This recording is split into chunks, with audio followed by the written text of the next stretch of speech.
Bismillahirrahmanirrahim. Ara'aital ladzi yukadzibu biddin. Nah, ini. Apakah engkau mengetahui, memahami siapa orang yang dikatakan pendusta agama? Ara'aital ladzi yukadzibu biddin. Dia beragama, tapi ditegur oleh Allah, dia pendusta di dalam agama. Beragama, tapi pendusta, mendustai agama itu sendiri. Maksudnya agama Islam. Ra'aital ladzi yukadzibu biddin. Kemudian Allah menjelaskan berikutnya. Wadzalikal ladzi yad'ul yatim. Maka itulah orang-orang yang yad'ul yatim, menterlantarkan anak-anak yatim. Jadi menterlantarkan anak yatim ini ya, tidak mengurusi kekurangan di dalam kebutuhan hidupnya, membiarkan ya, tidak ambil pusing. Kemudian termasuk tidak mengurusi urusan pendidikannya.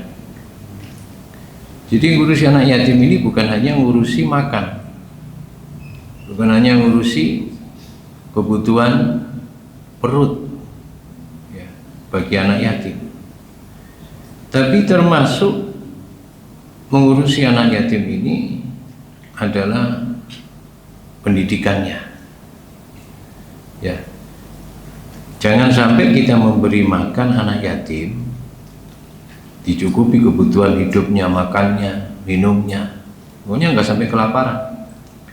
Tapi satu sisi kita membiarkan anak yatim ini tidak mengenal pendidikan. Satu, pendidikan agama. Nomor dua, pendidikan pengetahuan umum. Jangan sampai anak yatim ini gemuk-gemuk, sehat-sehat dalam fisiknya, badannya, tapi mentalnya tidak sehat, spiritualnya terutama tidak sehat, tidak mengenal Tuhannya, tidak punya akhlak, ya, tidak mengenal aturan. Nah, maka sia-sia kita memberi makan. Jadi pendidikan agama, pendidikan pengetahuan umum, kemudian mengurusi makan dan minum kebutuhannya setiap hari, ini yang dimaksud ya, mengurusi anak yatim. Nah, makanya dalam hadis yang sahih Rasulullah Shallallahu Alaihi Wasallam, beliau memberikan janji kepada orang yang senantiasa mengurusi, membantu hidupnya anak yatim, baik pendidikannya ataupun kebutuhan makan minumnya. Makanya dalam hadis yang sahih Rasulullah Shallallahu Alaihi Wasallam menyatakan, ana wa kafilul yatim kahataini fil jannah. Aku bersama orang yang menanggung hidupnya ya, anak yatim ya, hidup ini kan ya pendidikannya, makan minumnya, kebutuhannya. Kahata ini seperti ini, dua jari ini maksudnya. Sambil Rasulullah dipraktekkan oleh Rasulullah kedua jarinya, jari telunjuk dan jari tengah. Kahata ini bil jannah, besok di surga, itu jaminannya. Nah, kalau kita tidak bisa mungkin mengurusi di rumah kita anak yatim, tidak bisa mengumpulkan anak-anak yatim di rumah kita, maka cukup kita membantu orang yang di dalam rumah orang tersebut ada anak yatim yang perlu kita bantu. Atau kalau mungkin tidak ada di sekitar kita anak yatim, maka kita cari lembaga-lembaga yang mengurusi anak yatim. Banyak sekarang ini. Ya kita datangi, ya semampu kita memberi. Ya. Jadi bukan hanya berupa makanan atau minuman. Mungkin kita punya perlengkapan buku tulisnya, pakaiannya yang layak, kita beri. Tidak tiap hari, tidak apa-apa. Semampu kita seminggu sekali, semampu kita sebulan sekali. Jangan hanya ngurusi anak yatim, membantu anak yatim ini ketika bulan Muharram. Ya kalau di bulan Muharram ini kan di mana-mana masjid, bahkan di kampung-kampung banyak kegiatan. 10 Muharram mengumpulkan orang-orang dan anak yatimnya dikumpulkan semua, disantuni, tapi setahun sekali. Jangan. Karena mereka, hidup mereka tidak setahun sekali. Kebutuhan mereka tidak setahun sekali. Semampu kita memberi. Nah, maka ada di dalam salah satu kisah yang cukup menarik. Ada satu kisah hikayat di dalam kitab Nuzhatul Majalis yang ditulis disusun oleh Imam Abdurrahman bin Abdussalam bin Abdurrahman bin Utsman As-Saburi Asy-Syafi'i. Ada kisah di sini disebutkan, kana rajulun katsirul ma'asi fawajada yatiman fakasahu thawban. Falamma kana tilkal lailah ra'a fi manamihi ka'annal qiyamata qad qamat wa qad umira bihi ilan nari. Ada kisah seorang laki-laki. Ini kisah ya, kisah yang bisa kita jadikan pelajaran dalam hidup kita. Ada seorang laki-laki yang katsirul ma'asi, banyak melakukan maksiat. Fawajada yatiman, kemudian suatu ketika dia mendapati ada anak yatim, seorang anak yatim. Fakasahu thawban, kemudian dia memberikan anak yatim tersebut pakaian. Ya. Diberikan pakaian. Ya. Setelah selesai, falamma kana tilkal lailatu ra'a fi manamihi ka'annal qiyamata qad qamat. Malam harinya si orang ini yang telah memberi pakaian pada anak yatim, tapi orang ini banyak maksiat, tapi punya perasaan kasih sayang dalam hatinya, gak tegoan. Ketika ada anak yatim, dia ketemu anak yatim, dia beri pakaian. Malam harinya dia bermimpi, ro'a fi manamihi ka'annal qiyamata, seakan-akan hari kiamat ini qad qamat, telah terjadi. Wa qad umira bihi ilan nari, dan dia sungguh diperintahkan untuk masuk neraka. Itu mimpinya, ini mimpi. Falamma qariba minha, ketika dekat dia dari neraka, wa idza bil yatim, mendadak anak yatim yang dia beri pakaian ini ada di hadapannya. Yaqulu, anak yatim ini berkata, ini mimpi. Ya. Mimpi ini bisa dijadikan pelajaran hidup bagi kita. Ya. Ya, mimpi bisa dijadikan pelajaran hidup. Dan mimpi itu bisa jadikan hukum. Loh kok bisa? Nabi Ibrahim ketika menyembelih Nabi Ismail itu kan dari mimpi. Perintah untuk menyembelih Nabi Ismail, perintah Allah itu Nabi Ibrahim dimimpikan beberapa kali, itu di Quran. Jadi jangan meremehkan mimpi. Oh mimpi ya, lo jangan.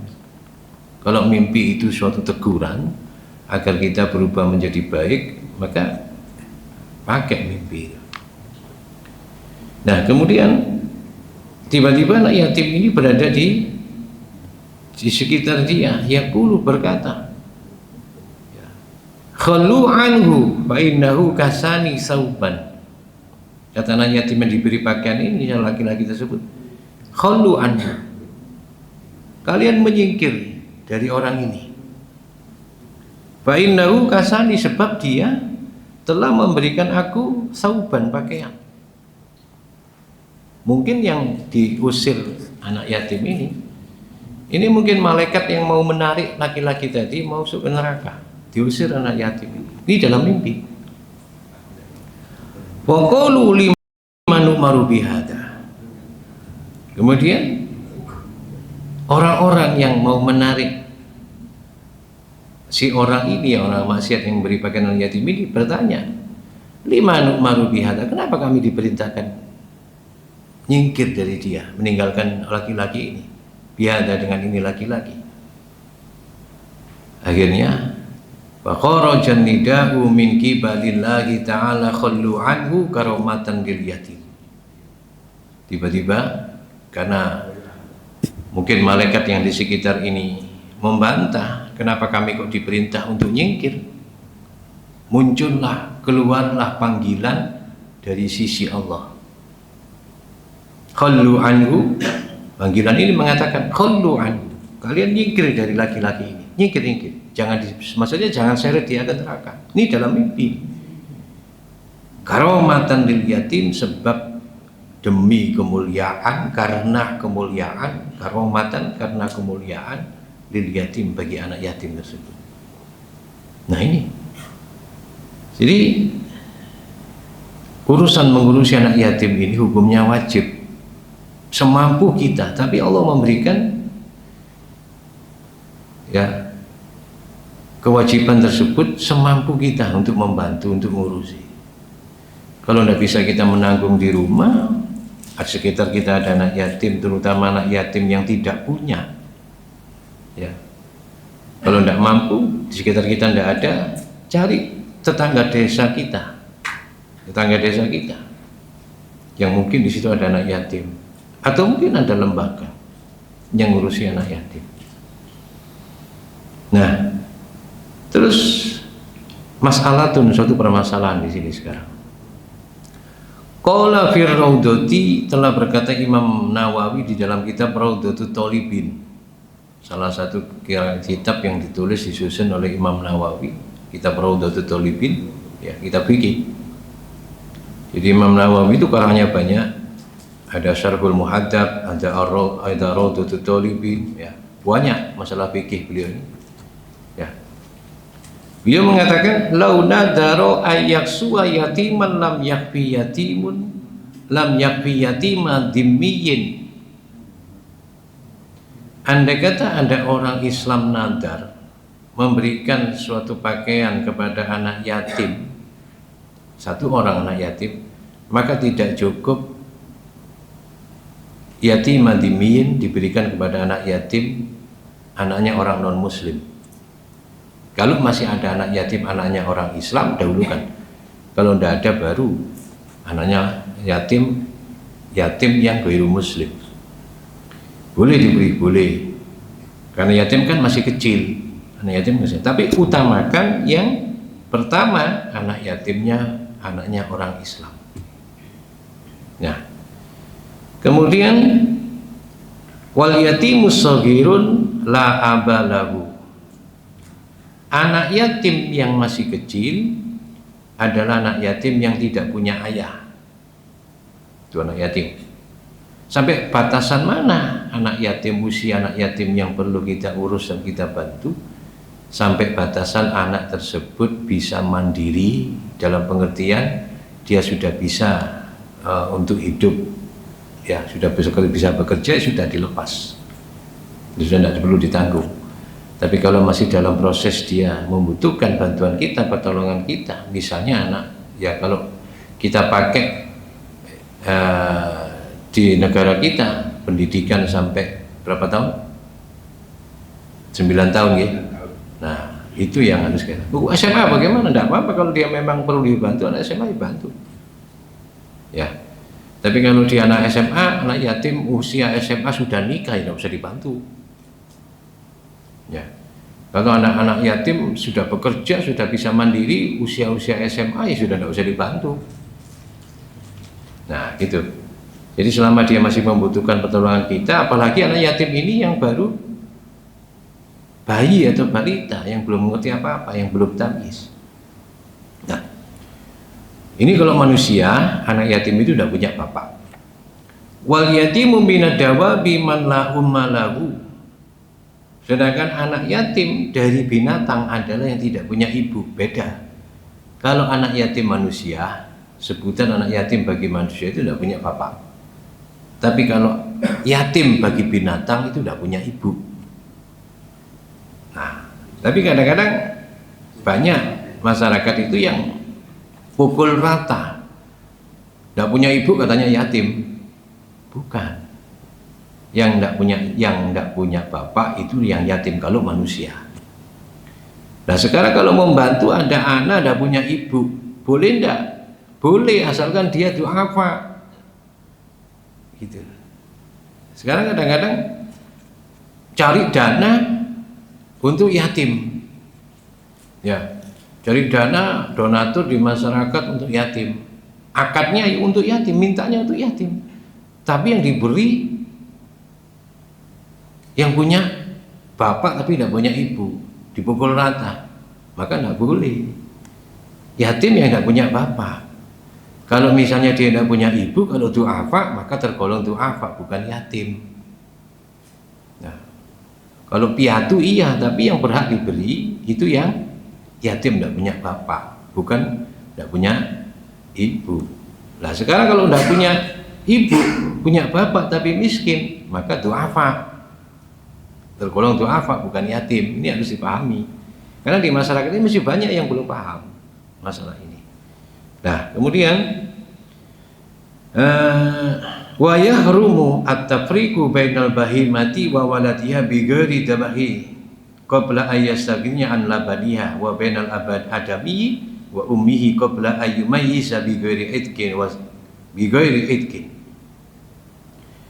Haram hukumnya memisahkan antara binatang, ya, wa waladiha dan anaknya. Nah, ini ada tambahan keterangan di sini. Yahrumu tafriqu bainal bahimati wa waladiha. Haram hukumnya memisahkan antara binatang, ya, dan anaknya bi ghairi dabhi, tanpa disembelih. Ya, maksudnya bagaimana? Kalau binatang, ini tambahan keterangan dalam kitab Raudhah ini. Ya. Kalau ada binatang, misalnya kambing atau sapi masih menyusui induknya, maka tidak boleh dipisah antara anak. Kalau kambing kan cempe, tidak boleh dipisah dengan induknya karena anak masih menyusu. Kecuali ketika bagaimana hukumnya menyembelih binatang hamil, binatang kambing misalnya hamil disembelih, di situ ada anaknya, tidak apa-apa. Tapi aturan pemerintah kalau sudah ketahui hamil jangan disembelih. Tapi kalau misalnya dalam kembali ke hukum fikih, boleh, anaknya halal dimakan, boleh dipisah. Tapi kalau misalnya posisi hidup kambing ini, ya, masih menyusui anaknya, jangan dipisah. Karena di pasar-pasar kambing, ya kadang-kadang belantik, penjual belantik itu, penjual kambing, kadang-kadang ngawur. Anaknya masih cempe nyusu usia seminggu, 1 bulan, 2 bulan. Cempe itu kan sampai 3 bulan itu masih menyusu. Induknya dijual, disembelih, anaknya dipisah.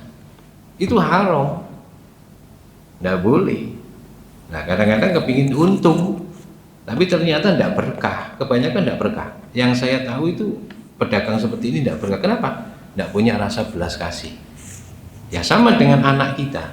Hukum manusia bagaimana? Kalau manusia bagaimana?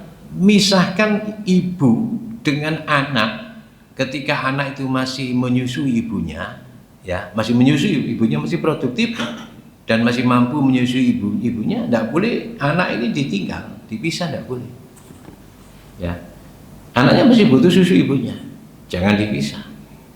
Makanya dalam aturan Quran itu kan menyusui kan sampai usia 2 tahun. Tapi kadang-kadang, kalau bagaimana kalau anaknya tidak mau nyusui ibunya, ya tidak masalah. Tapi kalau anaknya masih menyusui ibunya, jangan dipisah. Sama dengan hukum. Nah, ini kembali nanti kepada permasalahan hukum. Ketika naudzubillah min dzalik, ada suami istri cerai, pisah. Suami istri pisah. Punya anak masih bayi atau balita. Ibunya masih menyusui si anak, dan ibunya ini dengan anaknya penuh kasih sayang. Masih merawat anaknya. Bapak ibunya pisah, naudzubillah. Terus bagaimana hak asuh ini diberikan kepada ayahnya atau ibunya? Dalam aturan Islam ibunya. Kecuali ibunya tidak punya tanggung jawab. Ya. Kecuali ibunya tidak punya rasa belas kasih kepada anaknya, maka ayahnya boleh ngambil. Tapi kalau ibunya ini masih punya rasa kasih sayang dan bisa bertanggung jawab kepada anaknya, maka si ayah ini dalam aturan fikih jangan mengambil. Biar ibunya saja yang merawat. Bisanya terjadi pisah, perceraian. Itu kan? Nah, terus bagaimana kalau ibunya meninggal? Siapa yang merawat? Nah, maka ayahnya yang merawat. Nah, terus bagaimana kalau ada neneknya? Nenek dari ibu. Bolehkah diuruskan ke nenek ibunya? Misalnya ada, ini hukum Mbak, larinya ke situ nanti. Ada anak, ya, ibunya meninggal, si anak masih kecil, masih butuh kasih sayang. Ayahnya kemudian ngurusi, ya kan, wajar, kewajiban ayahnya ngurusi wajar. Tapi ketika ayahnya ini menyerahkan kepada neneknya, boleh atau tidak? Boleh, asalkan si ayah tanggung jawab memberikan nafkah kepada si anak, diberikan kepada neneknya, dititipkan kepada neneknya, boleh. Nah, misalnya ayahnya kepingin keluar negeri, ya, kepingin keluar, kepingin nikah lagi, tidak kepingin diganggu anaknya, ya, tapi harus tanggung jawab, serahkan ke neneknya, harus tanggung jawab, tetap wajib tanggung jawab. Tapi kadang-kadang banyak orang percerai ini, kadang-kadang ayahnya tidak mau tanggung jawab. Nah, sekarang ada pertanyaan lagi, bagaimana hukumnya ada seorang ibu, anaknya masih butuh kasih sayang, masih kecil, lagi menyusui lagi, ditinggal kerja jadi TKW. Bagaimana hukumnya? Dolim. Ada anak bayi atau anak masih menyusu pada ibunya dan butuh kehangatan kasih sayang ibunya, sama ibunya ditinggal pergi menjadi TKW. Hukumnya bagaimana? Dolim. Ya kan? Ya, ini yang harus dipahami oleh umat Islam. Nah, kemudian berikutnya. Kemudian saya lanjutkan keterangan tadi masalah yatim. Ya. Jadi jangan sampai kita ini menyia-nyiakan hidupnya anak yatim. Pertama pendidikan, kemudian urusan makan. Nah, dalam hadis yang lain, riwayat Imam Muslim dari sanad sahabat Abu Hurairah, qala Nabi sallallahu alaihi wasallam, kafirul yatimi lahu aw li ghairihi ana wa huwa kahataini bil jannah. Orang yang nanggung kehidupan anak yatim, pendidikannya, makan minumnya, urusannya dalam hidupnya. Orang yang menanggung anak yatim, yang anak yatim itu lahu, maksudnya apa lahu ini? Yang ada di sekitar lahu mungkin anak yatim, anak saudaranya, ya. Auli ghairihi, atau anak yatim orang lain. Maksudnya anak yatim yang bukan ada hubungan kerabat. Ya. Kata Rasulullah, ana wa huwa kahataini bil jannah, sama Rasulullah dijamin saya akan menanggung dia. Saya bersama dia seperti ini. Rasulullah asyara, memberikan isyarat dua jarinya. Saya akan menanggung dia fil jannah, di surga. Baik anak yatim masih kerabatnya dia maupun anak yatim orang lain. Itu sama-sama ditanggung oleh Rasulullah. Nah, kemudian anak yatim ini jangan sampai ketika kita mengumpulkan dana anak yatim, yayasan atau lembaga apapun atau masjid itu bolehkah ngurusi anak yatim? Boleh. Ya. Misalnya Masjid Al-Fajar nanggung anak yatim, boleh. Di tempatnya di mana? Tempat itu tergantung, bisa di dalam masjid atau sekitar masjid, atau di rumahnya anak yatim masing-masing, tapi jamaah masjid membuat semacam kegiatan sosial. Boleh enggak? Boleh, karena masjid bukan hanya untuk sholat ya.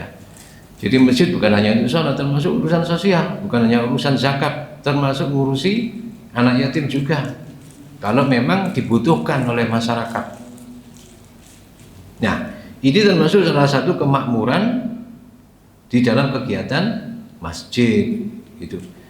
Nah, ketika kita mengumpulkan dana donatur dari donatur yang ingin membantu anak yatim, maka bolehkah diserahkan semua? Boleh. Bolehkah tidak diserahkan semua? Boleh, tergantung kebutuhan. Apakah sama memberi jatah anak yatim? Boleh sama, boleh tidak, tergantung dari kondisi si anak yatim. Misalnya ada anak yatim dalam satu rumah orang, misalnya ada ibu suaminya meninggal, punya anak 3 ya. Kemudian ada lagi seorang ibu ditinggal mati suaminya, punya anak yatim 2, ada lagi punya anak yatim 1. Maka jangan disamakan memberi, gitu kan. Oh 3 ini pasti butuh 300.000 untuk anak 3. Oh ini 2 200.000, ini 1 100.000. Nah itu adil, itu adil. Nah, tapi kalau satu-satu bagaimana? Anak yatim 1, ada seorang ibu suaminya meninggal 1 orang, meninggalkan anak yatim 1, satunya meninggalkan anak yatim 1, satunya sama, satu anak yatim. Tergantung kondisinya, perekonomian anak yatim ini. Boleh yang 1 dilebihkan, boleh yang 1 tidak disamakan. Tergantung kondisinya juga. Tapi kalau anak yatimnya satu rumah 3 orang, ya beri 3 orang, 2 orang beri 2 orang, 1 orang, tergantung juga pendapatan gitu. Nah, hadirin jamaah yang dirahmati Allah Subhanahu wa taala, mungkin ada yang perlu ditanyakan. Duh, ini jajannya kok sampai banyak ini. Satu, yang tanyakan mungkin. Bismillah.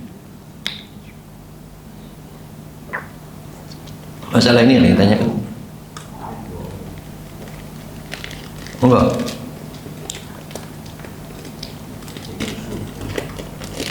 Dalam?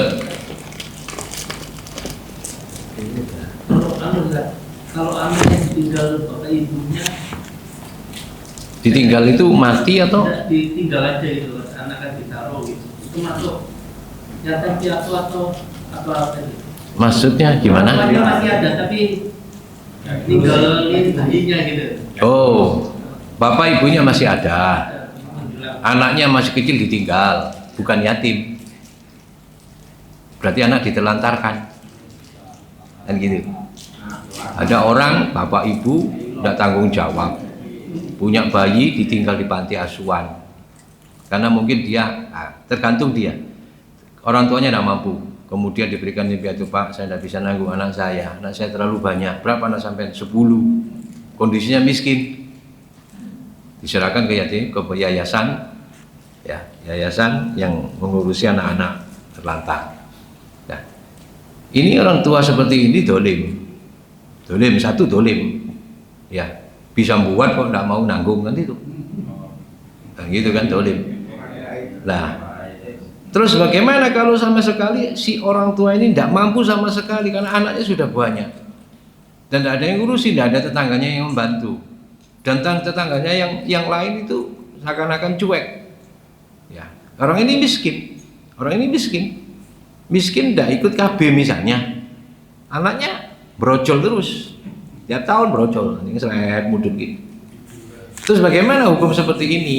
Maka hukum seperti ini masyarakat juga harus memberikan pertolongan.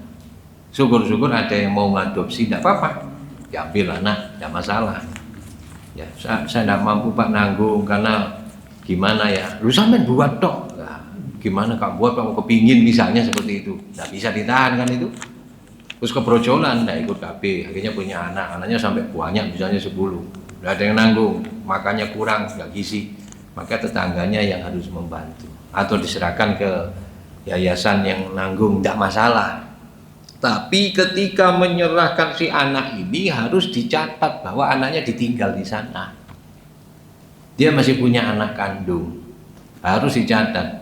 Siapa tahu orang tuanya besok suatu saat diangkat derajatnya jadi orang kaya. Ya, kemudian suatu ketika orang tuanya meninggalkan harta waris, maka anaknya sudah diserahkan kepada orang pun, atau anaknya yang sudah menjadi orang dewasa misalnya, maka berhak mendapat warisan dari orang tua kandungnya walaupun sudah diambil orang. Itu harus dicatat, gitu kan, harus dicatat. Nah, jadi bukan anak yatim itu mas, bukan, gitu. Ya, kakek anak. Ada lagi pertanyaan nggak? Iya Pak Ustaz. Oh gitu Pak, oke. Oh Pak Budi nih. Assalamualaikum. Waalaikumsalam. Menyambung pertanyaan Mas Dewi bahwa anak yang terlantarkan orang tuanya didirikan panti asuhan. Mungkin ya, ini agak menyimpang. Setelah itu diadopsi, nah, terus yang adopsi ini kan kalau takut kalau ketahuan ini anaknya yang dititipkan tadi, takut anaknya ini kembali nggak sayang lah. Nah, di kemudian hari kalau waktu menikah, kalau ini perempuan yang jadi wali siapa? Oh nggih. Terima kasih. Nggih. Bagaimana hukumnya ada anak diadopsi? Ya. Adopsi itu kan misalnya diambil dari panti asuhan atau diambil dari pesantren yang ngurusi anak-anak orang miskin. Diambil sejak kecil, sejak bayi, belum tahu apa-apa, dibawa pulang misalnya, diambil dari Malang, diadopsi dari Malang, dibawa ke Jakarta. Setelah dewasa, orang tuanya menyembunyikan identitas si anak. Hukumnya bagaimana? Pertama, hukumnya bagaimana? Tidak boleh, harus dikatakan. Karena masalah anak, ya anak siapa, keturunan siapa itu harus diberitahu. Jadi bapak atau ibu angkatnya ini wajib memberitahu ketika dewasa. Nah, kamu sebetulnya bukan anak saya, kamu saya ambil di panti asuhan. Ya, maka kamu saya anggap anak saya seperti anak kandung saya, itu harus disampaikan. Kalau misalnya orang tuanya masih ada, harus diberitahu. Bapak kamu, ibu kamu sebetulnya ini alamatnya di sini, harus diberitahu. Ketika sudah dewasa tidak masalah. Ya. Kemudian pertanyaan Abah Budi tadi, bagaimana ketika si anak ini yang diadopsi ini anak perempuan, masih bayi atau masih kecil, ketika mau menikah, siapakah walinya? Kan gitu. Maka dalam aturan Islam, aturan fikih Islam, ketika orang tuanya ini diketahui dan ada di catatan, mungkin di panti asuhan atau di pesantren yang menaungi anak-anak yang dibuang atau ditelantarkan orang tuanya, ada catatan di situ ayahnya di mana, tingkat tempat tinggalnya di mana, itu wajib dicatat. Maka dicari dulu ayahnya di mana. Kalau ketemu ayahnya, misalnya ketemu ayahnya di Sumatera, ternyata informasinya di Sumatera, dicari, ketemu, ternyata ayahnya meninggal. Nah, ayah meninggal, ditanya apakah ayah kandungnya si anak yang diadopsi ini punya kakek, punya bapak. Bapaknya sudah meninggal, berarti kakaknya perempuan ini sudah meninggal. Maka digantikan kepada anak saudara kandungnya. Punya saudara kandung enggak? Anak yang diadopsi ini, laki-laki, saudara kandung laki-laki dari bapak, ya dari bapak ya. Anak saudara kandung sebapak atau saudara kandung sebapak seibu dulu baru sebapak. Kalau tidak punya, maka dicari lagi walinya. Siapa? Paman adiknya bapak atau kakaknya bapak kandungnya.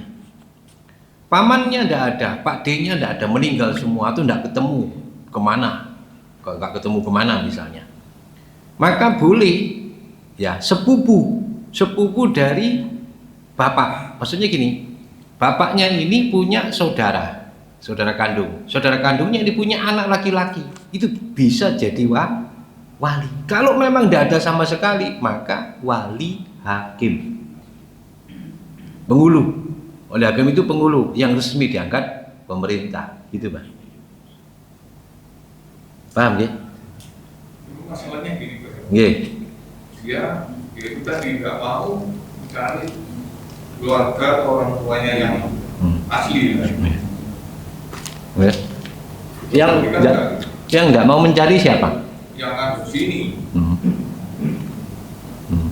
Jadi disembunyikan gitu. Ya. Haram, nggak boleh Pak. Wajib itu. Dosa nanti dia. Nanti nikahnya ini bisa nggak sah. Aturan fikih seperti itu. Jadi harus dicari dan tidak boleh menyembunyikan. Mengaku-ngaku anaknya ini padahal bukan anaknya itu satu dilaknat Allah. Ngaku anaknya juga padahal bukan anaknya, bukan anak kandungnya, itu juga dilaknat Allah. Karena nanti gini, larinya juga nanti ke hukum waris. Gitu. Nanti larinya ke hukum waris juga nanti. Siapa tahu bapaknya yang meninggalkan dia atau ibunya yang meninggalkan dia sejak kecil di panti asuhan atau diberikan kepada orang. Ternyata orang tuanya ini sama Allah nasibnya dirubah menjadi kaya.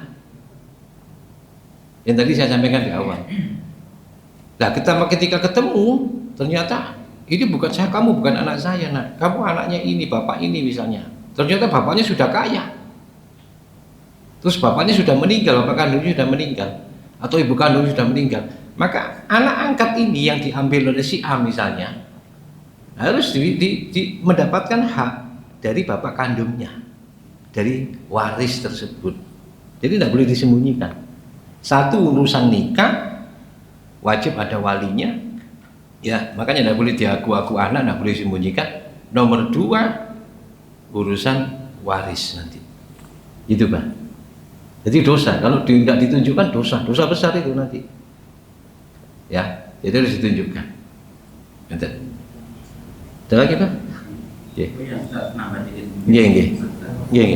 Ini kewajiban kita semua. Kalau adopsi anak perempuan itu wajib dikasih bin. Betul. Karena apa? Ada kasus itu di masyarakat. Entah itu gengsi atau nanti kasih sayang itu orang tua nggak mau dan putus. Nah, di samping nanti itu kewajiban tadi seperti yang dikatakan secara hukum dari waris atau nikah tadi, ada lagi khawatirnya anak ini nanti kalau dewasa, contoh kalau bisa dia punya saudara kandung. Nah, saudara kandung. Dia perempuan. Sekarang nanti pada sire, pada senangnya dikawinkan. Terus lama-lama ketahuan. Ya betul. Ya. Jadi ini sangat penting sekali menyambung Pak Mujali, betul. Jadi kita harus wajib memberdayakan masyarakat itu untuk bin itu wajib. Betul. Oke. Memang yang disampaikan Ustaz Amirul itu terjadi, ya. Terjadi nikah antar saudara kandung karena mulai kecil dipisah. Nikah ini terjadi di Sidoarjo. Akhirnya sudah punya anak satu, ya wajib dipisah. Gara-gara orang tuanya cerai. Ini kasusnya beda lagi. Cerai, bapak ibunya ini tadi kan anak yang diadopsi. Ini tidak cerai, bapaknya kawin lagi, ibunya kawin lagi. Mulai kecil sejak bayi, ketika dewasa ketemu pacaran, bapaknya tidak mau datang. Ya, bapaknya sudah kawin, ibunya sudah kawin. Jadi anak-anaknya bapak ibu ini pertama lagi pisah, ditinggal pisah cerai. Bapaknya kawin lagi, ibunya kawin lagi. Ibunya kawin lagi punya anak perempuan. Berarti kan tetap saudara kandung itu. Saudara kandung satu ibu. Terus singkat cerita pacaran nikah, sampai punya anak baru ketahuan. Bapak ibunya sama-sama muncul sudah ketemu.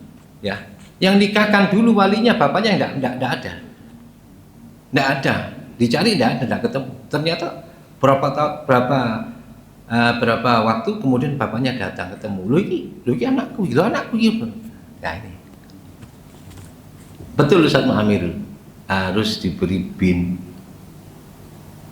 Adopsi apapun harus ditunjukkan siapa bapak kandungnya, siapa ibu kandungnya, biar terjadi hal-hal yang tidak diinginkan. Seperti itu. Ada lagi mungkin pertanyaan? Nggih Bang, ini menikah lagi. Bapaknya menikah lagi. Menikah lagi dan punya anak. Nggih. Untuk yang kasus yang siapa berhak menikahkan tadi, Nggih. walinya tadi ya, Wali. punya anak laki-laki. Nah itu apakah juga berhak untuk menikahkan pihak kakak perempuannya dari ibu yang pertama gitu? Itu kakaknya itu laki-laki itu anaknya bapaknya. Jadi dari bapak, dari anak dari ibu diri. Oh. Jadi bapaknya kawin lagi. Terus kemudian punya anak laki. Apakah bisa menjadi wali dari saudara kandungnya sebapak itu? Iya, boleh. Karena termasuk wali, Pak. Itu termasuk wali, sebapak pokoknya.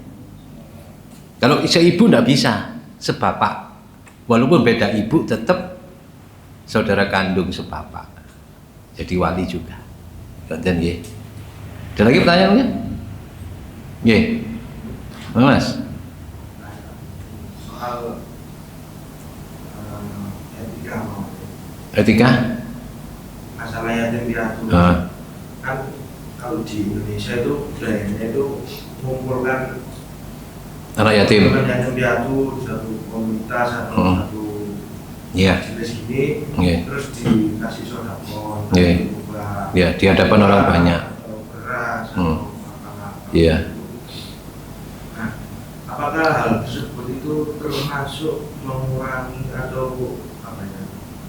Kalau dilihat-lihat itu, kalau dilihat dari segi lain, itu seakan-akan orang Islam itu memberikan apa ya? Senang dengan diperlihatkan hasilkan orang yang terdahulu. Ya. Pandangan seperti itu apakah masih relevan?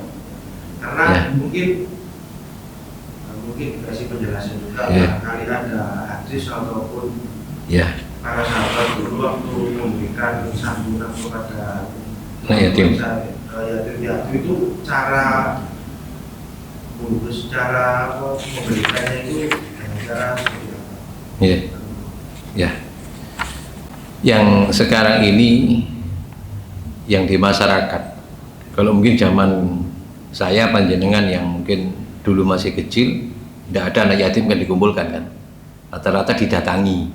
Sekarang ini sudah jadi kebiasaan, anak yatim diundang satu RW, anak yatimnya dikumpulkan, kemudian dibuat acara pengajian.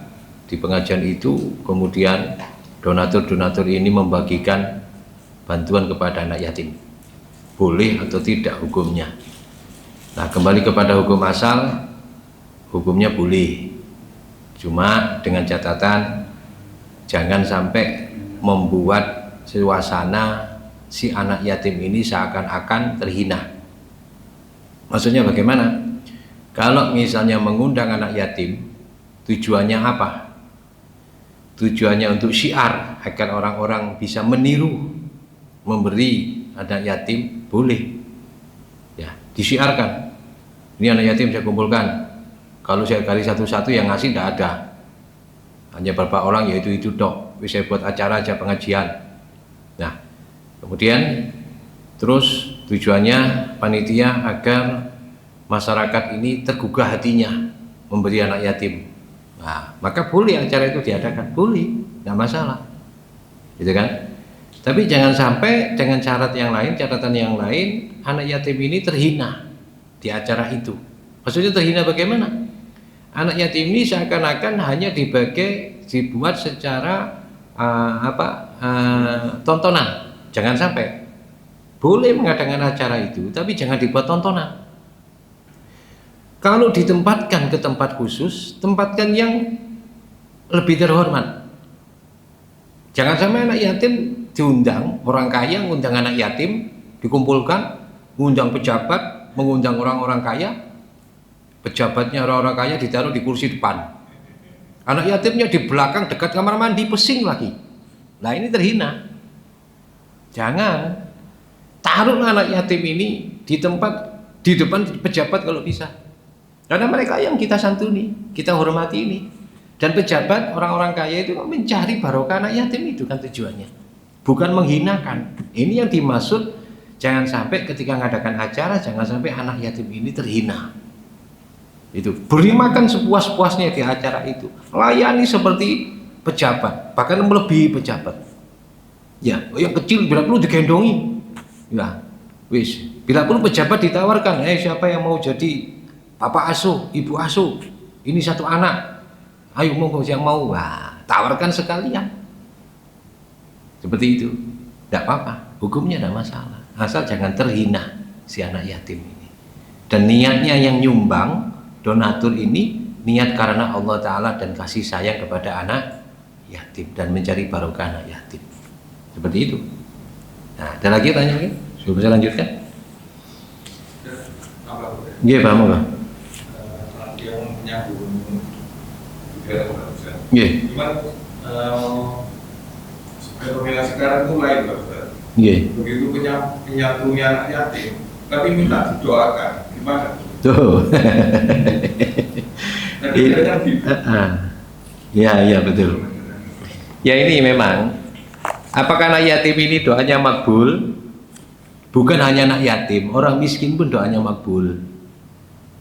Apakah perlu ketika acara anak yatim itu di satu naik ke atas suruh doa? Anak yatim kamu masuk ke panggung doa, kamu doa, tidak perlu sebetulnya. Kita memberi itu Allah Ta'ala sudah tahu. Kita memberi itu Allah sudah tahu. Bahkan malaikat ini akan tersenyum ketika anak yatim diberi. Tidak perlu kita kemudian wajib minta doa. Tidak, kita sendiri doa. Ya Allah, saya memberi anak yatim, saya memberi orang tua apa ini yang saya harapkan kepada Engkau ridhomu dunia akhirat, keselamatanku, keluargaku dunia akhirat. Sudah kita doa itu aja, niatnya kita itu. Tidak perlu anak yatim ini, nunggu. Jangan. Anak kecil kalau misalnya anak yatim tidak mau dipaksa, nggak malah menyakiti, nangis sakitnya. Ini sering Pak terjadi Pak, sering. Saya itu dulu pernah membuat suatu kumpulan ngayomi anak yatim di Klomprik. Akhirnya beberapa tahun saya hentikan. Itu karena saya tidak sanggup ngurusi anak yatim segitu banyaknya, padahal dibantu jamaah. Saya tidak sanggup. Akhirnya yatim, kebetulan lagi anak yatim waktu itu santri-santri saya yang yatim itu sudah dewasa, sudah lulus SMA, sudah ada yang nikah, sudah saya lepas semua. Akhirnya saya serahkan kepada tokoh masyarakat, masjid yang mau nanggung, siapa yang mau nanggung ini. Tapi tulisan saya masih ada di depan yang mau masuk ini. Yatim itu apa itu saya yang buat dulu. Kemudian saya dengan kakak ipar di Wonokromo, Darul Alawi itu ada anak yatim. Mulai dulu sejak saya tinggal di Wonokromo, ya mohon maaf, bukan saya pamer, bukan. Memang saya suka waktu itu dengan mertua. Sampai anak yatim tidak mampu, saya tawari mondok enggak, mondok tak pondok no. Kalau enggak mondok tak cari ngaji. Itu saya dulu dengan mertua. Akhirnya ditiru masyarakat. Sampai sekarang berjalan di Wonokromo, Yayasan Darul Alawi. Ya syukur-syukur kalau di kampung sini misalnya ya masjid ini ngayomi anak yatim tambah bagus lagi. Buat kepengurusan tersendiri di bawah naungan ketakmiran masjid di bagian apa itu? Seksi sosial. Enggak apa-apa. Itu biar tambah barokah kampungnya. Kenapa? Karena ngurusi anak yatim ini Masya Allah. Dan ketika kita memberi anak yatim, jangan kemudian langsung kita minta doa. Cukup kita saja doa kepada Allah. Ya Allah, barokah anak yatim yang saya bantu, yang saya beri ini, mudah-mudahan segala urusan saya selesai. Kesulitan hidup saya selesai, penyakit saya selesai. Allah tahu. Nah sekarang kan lagi banyak viral anak yatim diundang, dikumpulkan yang kecil-kecil, diwisuh doa, ayo doa, nangis, tertekan akhirnya dia. Tidak perlu, cukup yang doa nanti yang panitianya saja, suruh makmudinnya tak doa gitu aja. Insya Allah sudah anak yatim amin itu sudah termasuk. Nah, ada pertanyaan sebelum saya lanjutkan? Lanjut ya. Makanya dalam hadis Nabi Shallallahu Alaihi Wasallam, dalam hadis, "Walladzi ba'atsani bil haqqi nabiyyan la yu'adzibullahu yaumal qiyamati man rahimal yatimah wa alana lahul kalamah Warahima yutmahu wa dha'fahu. Demi Allah yang demi zat, demi Allah yang telah mengutus aku dengan membawa kebenaran sebagai seorang nabi, kata Nabi sambil sumpah Nabi, la yu'adzibullahu yaumal qiyamati, Allah tidak akan menurunkan siksa di hari kiamat terhadap siapa? Man rohimal yatim, orang yang mengasihi anak yatim, satu anak yatim apalagi banyak. Wa alana lahul kalam, dan orang yang melunakkan pembicaraan bagi anak yatim, termasuk ngurusi anak yatim, termasuk ketika ada anak yatim yang tidak punya lagi, kita ajak bicara yang baik, ya. Wa rahima yutmahu wa dha'fahu, dan Allah tidak akan menurunkan siksa terhadap orang yang memberikan kasih sayang kepada orang yang lemah, orang yang tidak mampu, orang miskin, dikasihi sama Allah. Jadi besok di akhirat tidak akan disiksa oleh Allah. Gitu. Nah, terus bagaimana sekarang? Lupa tadi saya sampaikan. Apakah anak yatim yang orang tuanya meninggalkan harta banyak, ya, bapaknya meninggal, hanya tinggal ibunya, tapi harta waris dari bapaknya ini kaya, banyak, atau ibunya memang kaya, apakah kita memberi santunan? Tidak perlu kita beri santunan, sudah kaya, apa yang disantunkan? Tapi kita wajib menjaga jangan sampai anak yatim ini hartanya habis oleh orang di luar anak yatim. Itu. Atau kita menjaga pendidikannya. Tanya ke ibunya, "Bu, anak saya ini sekolah." "Enggak, Pak." "Loh, kan saya punya biaya banyak, kenapa tidak disekolahkan?" Nah, ditanya. Jangan hanya ibunya didekati. Ibunya didekati, anak kaya, jangan. Haji mumpung. Ya tidak apa-apa kalau ibunya mau. Tapi harus niat. Niat bukan karena hartanya, karena di situ ada anak yatim. Mau ndak sampean, "Bu, tak nikahi, saya punya anak yatim saya nanti saya tanggung, saya bantu." Harus punya niat seperti itu. Tidak melihat kaya miskin. Itu baru pahalanya jos. Hanya kalau mencari hartanya, mumpung orang tuanya meninggalkan harta waris banyak, ibunya sendirian, anak yatim, ibu tak kawin, anak yatimnya disia-sia, dosa besar. Jadi kalau anak yatimnya kaya, pada peninggalan orang tuanya, ayahnya mungkin, maka kita wajib menjaga. Ya, gitu. Dalam hadis yang lain, qala Nabi sallallahu alaihi wasallam, "Inna habbal buyuti ila Allah ta'ala baitun bihi yatimun yukramu." Ini semua hadis sahih. Rumah yang paling dicintai kepada Allah adalah satu rumah yang di dalamnya terdapat satu anak yatim yang dimuliakan. Walaupun tidak tinggal di situ, ketika ada anak yatim main ke rumahnya, dinasihati, diberi makanan, dirawat, masih kecil misalnya dimandikan, ya, walaupun tidak tinggal di situ, ini rumah ini akan berkah, dicintai sama Allah, rumah yang sebaik rumah. Di samping digunakan ibadah, gitu. Oh, ada anak yatim kaya, anaknya kaya, anak yatim kaya, masuk ke rumahnya kita hormati, tapi kita hormati, walaupun kita tidak tanggung hidupnya, tetap kita jaga. Ya, jangan sampai ada mara bahaya menimpa anak yatim ini karena tidak punya bapak, gitu. Apalagi ibunya sudah kerja, anaknya ditinggal di rumah sendiri, kita rawat, kita bantu dia. Nah, kemudian dalam hadis yang lain, khairu baitin fil muslimina baitun bihi yatimun yuhsanu ilaihi wa syarru baitin fil muslimina baitun bihi yatimun yusau ilaihi. Hadis sahih semua. Sebaik-baik rumahnya di dalam komplek umat Islam adalah satu rumah yang di dalamnya terdapat satu anak yatim, yang anak yatim ini dibagusi, ya, diperhatikan, dijaga dengan baik. Sebaliknya wasyarul baitin, seburuk-buruk rumah fil muslimin, di kompleknya umat Islam, baitun bihi yatimun yusau ilaihi, adalah satu rumah yang di situ ada anak yatim satu yang diperlakukan tidak baik, disia-siakan. Dan masuk ada anak yatim kok tidak ngaji, masyarakatnya tahu anaknya tidak ngaji, masyarakat ini akan mendapat dampaknya juga. Dikatakan oleh Rasulullah, kampungnya tidak akan berkah. Yang tadi disampaikan, ya, syarrul baitin, seburuk-buruk rumah.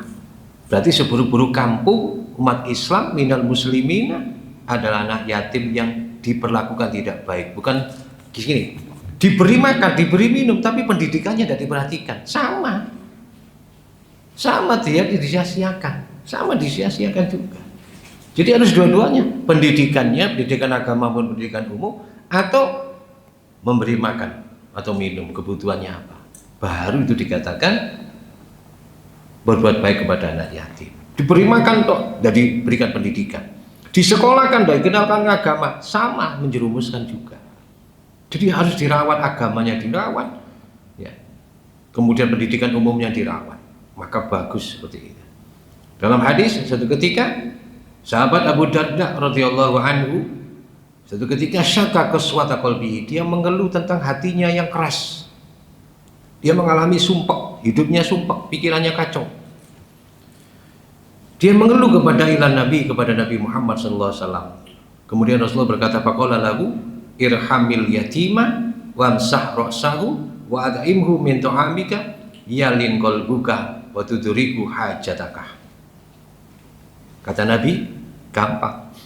Irhamil yatim, kamu kasih sayang kepada anak yatim, berilah kasih sayang kepada anak yatim. Wamsah ra'sahu, usaplah kepalanya, bukan berarti ngusap tok. Anak kecil dan anak yatim ini. Ketika apa tuh usap-usap tok. Aku wis suri sepupuran, usap-usap tok. Jangan sampai. Ini terjadi Pak di kampung, kadang-kadang nggak ngasih usap-usap dasit tok. Kalau kumpulannya itu acara yang tadi yang Mas Sofian itu sampaikan tadi, mengumpulkan anak yatim dengan orang banyak, yang nggak ngasih ikut nyekel dasi itu usap-usap, karena hadis ini padahal bukan itu maksudnya. Ngusap tok itu barokah fadilahnya luar biasa, apalagi sambil memberi. Wa'id imhu, Rasulullah kemudian melanjutkan, wa'ata imhu, berilah dia makan minto amika dari makananmu. Kita makan apa kalau dari yatim ini? Kasih sama. Ya, maka kata Rasulullah, yalin qalbuka, maka hatimu akan menjadi lunak, akan tenang. Wa tudriku hajataka, dan kamu akan mendapat wa tudrik hajataka, kamu akan mendapatkan hajatmu apa kepada Allah. Tidak perlu minta doa, perlakukan mereka dengan baik. Dalam hadis yang lain Rasulullah SAW mengatakan, man masaha ra'sa yatimin lam yamsahhu illa lillah kana lahu bi kulli sya'ratin marrat 'alaiha yaduhu asyru hasanatin. Siapa yang mengusap kepala anak yatim, tidak sama sekali dia mengusap kecuali karena kasih sayangnya karena Allah, bukan karena ikut-ikutan. Berarti kalau kasih sayang karena Allah, dia juga memberi kepada anak yatim itu, maksudnya memberikan kasih sayang. Ngusap itu maksudnya memberi kasih sayang. Jangan diperlakukan tidak enak. Jangan anak yatim dipermainkan tidak karu-karuan. Jenengan pernah lihat ini kisahnya yang sekarang ikut gubernur Jawa Barat itu, Egi, kan yatim itu, yang waktu di kampungnya di Garut atau Bogor itu, dibuat anak-anak besar mainan, maksudnya dibully, dilemparkan ke sawah, ke sungai, ya kan gitu kan. Akhirnya itu Allah Ta'ala memberi gambaran kasih sayang pada anak yatim, tapi di situ ada hikmahnya. Kalau tidak terjadi seperti itu, mungkin si Egi ini tidak diangkat anak oleh siapa itu, gubernur Jawa Barat KDM itu. Akhirnya derajatnya dinaikkan. Itu kan yatim anak itu, tidak punya bapak, sejak kecil tidak punya bapak. Anaknya ada kekurangan, memang kekurangan pikiran kan, seperti anak-anak yang tidak normal pada umumnya seperti itu. Tapi derajatnya diangkat oleh Allah. Kemudian karena lagu bikuli syahrotin, satu helai rambut marot alaiha yaduhu, yang tangannya mengusapkan kepala anak yatim, asru hasad, diganti oleh Allah 10 kebaikan. Maksudnya apa? Memberikan kasih sayang 10, maka dibalas oleh Allah Ta'ala 100. Memberikan kebaikan 100, dibalas oleh Allah Ta'ala 1000. Wa man aksana ila yatimihi aw yatimin indahu kuntu ana wa huwa kahataini bil jannah. Barang siapa berbuat baik kepada satu anak yatim, atau yatim yang di sekitar dia, atau anak yatim yang saudaranya atau anaknya orang lain, kuntu ana wa huwa kahataini bil jannah, maka aku berada bersama dia seperti 2 jari ini di dalam surga. Nah, ini maksudnya seperti itu. Jadi harapannya kita semuanya ini diberikan rasa kasih sayang kepada anak yatim. Ada pertanyaan terakhir? Monggo, belum saya tutup. Sampun ya? Insya Allah kelanjutannya bulan depan tentang orang hukum merawat orang lemah, orang yang duafa. Gandengannya ini. Ya, dalam Quran disebutkan kan, ara'aital ladzi yukadzibu biddin fadzalikal ladzi yad'ul yatim wa la yahuddu ala ta'amil miskin. Jadi orang termasuk pembohong agama, pendusta agama selain dia menterlantarkan anak yatim, termasuk pula tidak memberikan anjuran ngurusi orang-orang lemah, orang miskin. Ada gandengannya ini nanti insya Allah bulan depan. Okay. Mungkin ini bisa saya sampaikan, mudah-mudahan bermanfaat bagi kita semuanya. Mudah-mudahan kita tercerahkan dengan keterangan ayat Al-Quran dari firman Allah dan hadis Nabi Sallallahu Alaihi Wasallam. Mudah-mudahan diberikan ilmu manfaat oleh Allah kepada diri kita, bisa menjalankan semua perintah Allah dan perintah Rasulullah, menjauhi apa yang dilarang Allah dan Rasulullah. Mudah-mudahan derajat kita diangkat, mudah-mudahan diberikan barokah umur, barokah rezeki, barokah keluarga, barokah sehat walafiat, dijauhkan dari apapun mara bahaya dan penyakit yang tidak bisa disembuhkan. Al-Fatihah. Bismillahirrahmanirrahim. Alhamdulillahirabbil alamin. Arrahmanirrahim. Maliki yaumiddin. Iyyaka na'budu wa iyyaka nasta'in. Ihdinas siratal mustaqim. Siratal ladzina an'amta 'alaihim ghairil maghdubi 'alaihim waladdallin. Bismillahirrahmanirrahim. Allahumma shalli wa sallim wa barik ala sayyidina Muhammad wa ala ali sayyidina Muhammad. Allahumma inna nas'aluka ilman nafi'a wa amalan shalihan wa na'udzubika min ilmin la yanfa' wa min qalbin la yakhsha wa min nafsin la tashba' min du'ain yurfa'. Allahumma rzuqna fahman wasi'an ala ilmi diniyah. Allahumma faqihna ala ilmi diniyah. Allahumma fahimna ala ilmi diniyah. Allahumma ij'alna imaman muttaqin. Rabbana atina fid dunya hasanah wa fil akhirati hasanah wa qina adzabannar. Sallallahu ala sayyidina Muhammadin nabiyil ummi wa ala alihi wasallam. Alhamdulillahirabbil alamin. Demikian yang bisa saya sampaikan. Mohon maaf. Wallahul muwaffiq ila aqwamit thoriq. Wassalamualaikum warahmatullahi wabarakatuh.